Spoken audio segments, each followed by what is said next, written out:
Olá, galerinha do J Explica, professora Ana Elise aqui de volta com vocês para dar continuidade no nosso curso de Física. Vamos aprender hoje um pouco sobre óptica geométrica. Vamos lá? Então, a óptica é a parte da física que estuda os fenômenos associados à luz. A gente tem a óptica física, que vai estudar a natureza das ondas eletromagnéticas. Estudamos um pouco sobre isso. E a óptica geométrica, que vai estudar os fenômenos ópticos em que representa interesse as trajetórias seguidas pela luz, certo? Como que a onda eletromagnética da luz, ela anda no meio, certo? Então, a gente vai ter noção sobre raio de luz e as leis que regulamentam o comportamento, certo? O que a gente vai ver hoje? Princípio da independência dos raios de luz, princípio da propagação retilínea da luz, sombra e penumbra e câmara escura de orifício, certo? Então, o primeiro princípio aí que é importante a gente saber. Os raios de luz, quando se cruzam, eles seguem independentemente, cada um na sua trajetória, né? Então, você verifica aí nessa figurinha, se eu tenho dois canhões de luz, quando se encontram, eles não se desviam, um continua a trajetória e o outro a sua outra trajetória, certo? Outro princípio importante, que é o princípio da propagação retilínea da luz. O que isso significa? Que a luz se propaga em linha reta nos meios homogêneos como o vácuo, certo? A gente já viu aí fenômenos onde a luz vai ter um desvio, mas no vácuo ela se propaga em linha reta. Então, a luz incidente sobre uma lente, apesar de seguir diferentes direções, como nessa figura que vocês conseguem ver, em cada meio ela vai se propagar em linha reta, certo? Então, um feixe de luz atinge uma lente, ali no momento ela pode sofrer um desvio, mas sofreu o desvio, mudou de meio, ela vai continuar em linha reta, tudo bem? Por que isso acontece? A luz é composta por fótons. Fótons é um meio que os cientistas, usam para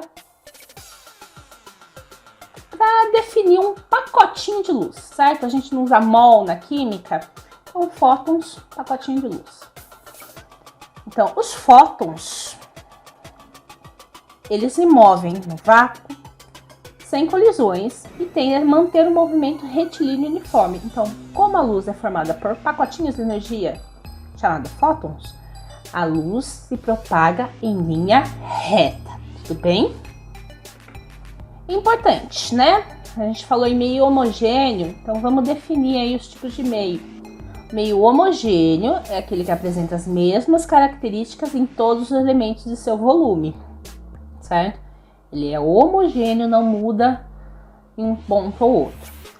O meio isótropo ou isotrópico é aquele em que a velocidade de propagação da luz e as demais propriedades ópticas independem da direção em que é realizada a medida, certo? Posso medir em qualquer canto, vai ser a mesma. E o meio ordinário é aquele que é ao mesmo tempo transparente, homogêneo e isótropo, certo? Que é o caso do vácuo. Então, o vácuo ele é homogêneo, isótropo e transparente. Outro conceito aqui que nós vamos ver na aula, sombra e penumbra, certo? Estamos trabalhando com luz e sombra. O que é sombra? Ausência de luz, região não iluminada. Em alguns conceitos usa-se também a palavra umbra, certo? que é um cone de sombra? Quando eu tenho uma fonte luminosa pontiforme, pequenininha em relação ao resto, quando eu ilumino, eu vou formar um cone de sombra, como na figura aí ao lado, certo? E quando eu tenho uma fonte luminosa extensa, como por exemplo o sol, eu não vou formar esse cone, eu vou formar como na figura aqui. Eu vou ter uma região de sombra, que é quando não tenho luz, e eu tenho a região de penumbra, que é a área parcialmente iluminada, certo? Então, sombra não tem luz, não é iluminada. Penumbra, parcialmente iluminada. Fonte pontiforme, fonte pequenininha. Fonte extensa, fonte grande. Tudo bem? Aqui, ó,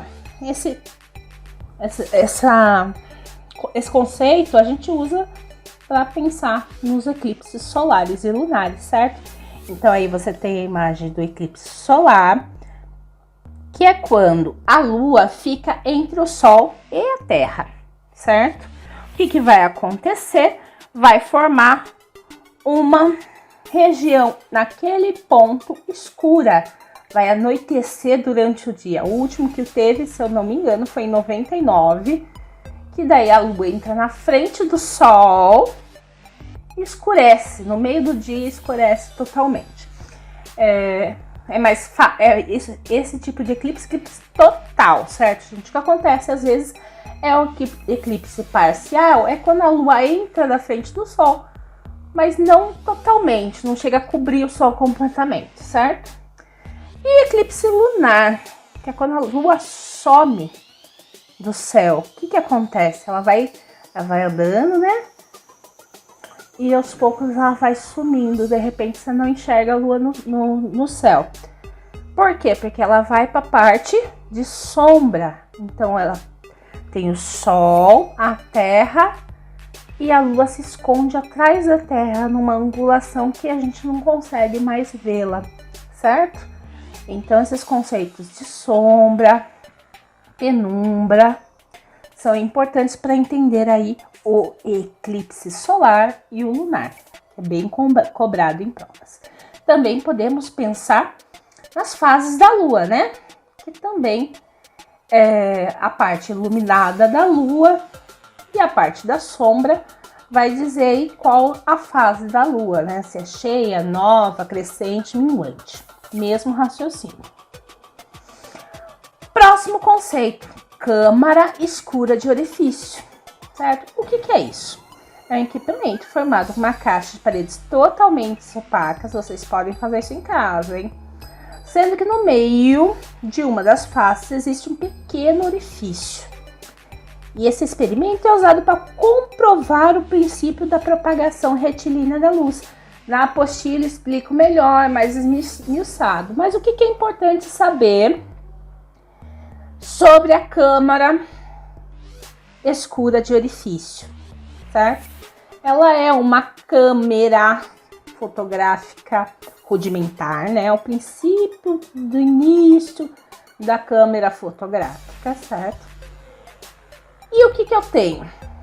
Quando eu coloco um objeto ali na frente da câmera, na frente do orifício, da caixa de papelão lá toda forrada, toda preta, o que vai acontecer? Lá no fundo da caixa vai projetar uma imagem do meu objeto, porque vai entrar luz naquele orifício, e essa imagem vai ser sempre menor e invertida, como vocês conseguem ver aí na imagem da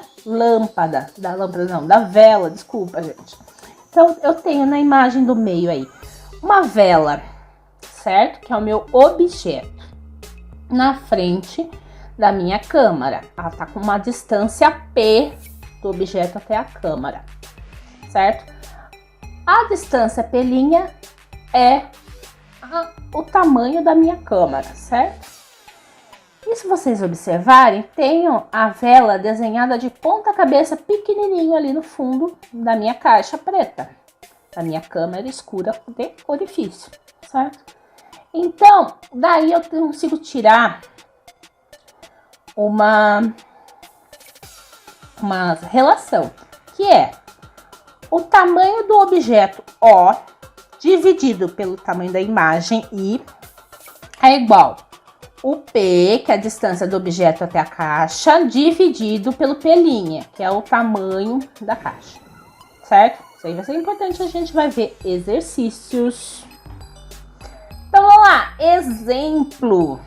Um objeto de 20 centímetros de tamanho é colocado em uma distância de 4 metros de uma câmara com um orifício cuja dimensão entre a entrada e o anteparo é de 50 centímetros. Qual o tamanho do objeto projetado no anteparo? Então, nós temos aí, né, gente, o objeto tem 20 centímetros, ou seja, 0,2 metros. A imagem é o que se pede. A distância do objeto até a caixa é de 4 metros. E o interior da caixa, né, é de 50 centímetros, 0,5 metros. A fórmula O sobre I igual P sobre P', certo? Isolando o I, fica dessa fórmula aí, O igual a P' sobre P. Trocando os valores, fica 0,2 vezes 0,5 dividido por 4, que vai dar 0,025 metros ou 2 centímetros e meio. Tudo bem? Outro exemplo prático de exercício sobre sombra e penumbra. Quando eu tenho uma sombra, certo? Eu tenho os raios solares incidindo e eles são retilíneos, certo? Então, toda sombra ela é proporcional ao tamanho do objeto. Por quê? Os raios solares incidem paralelamente, certo? Então, vamos lá, exercício. Uma pessoa de 1,90 m de altura está em pé ao lado de um prédio. A sombra do prédio projetada pela luz solar é de 90 metros, enquanto a da pessoa é de 9 metros. Qual a altura do prédio? Então, só uma regrinha de 3, gente. A altura do prédio está para a sombra do prédio igual a altura da pessoa está para a sombra da pessoa, certo? Se eu quero a altura do prédio, fica aí. Sombra do prédio dividido pela sombra da pessoa vezes a altura da pessoa. Então, 90 sobre 9 vezes 1,9 dá 10 vezes 1,9, ou seja, 19 metros. E é isso, pessoal. Se você gostou da aula, deixa seu like, se inscreve no canal, compartilha com os colegas e não deixa de acessar nosso grupo no Telegram para ter acesso à apostila com a teoria bem mastigadinha, esmiuçada, exemplos e exercícios, tá bom? Até a próxima!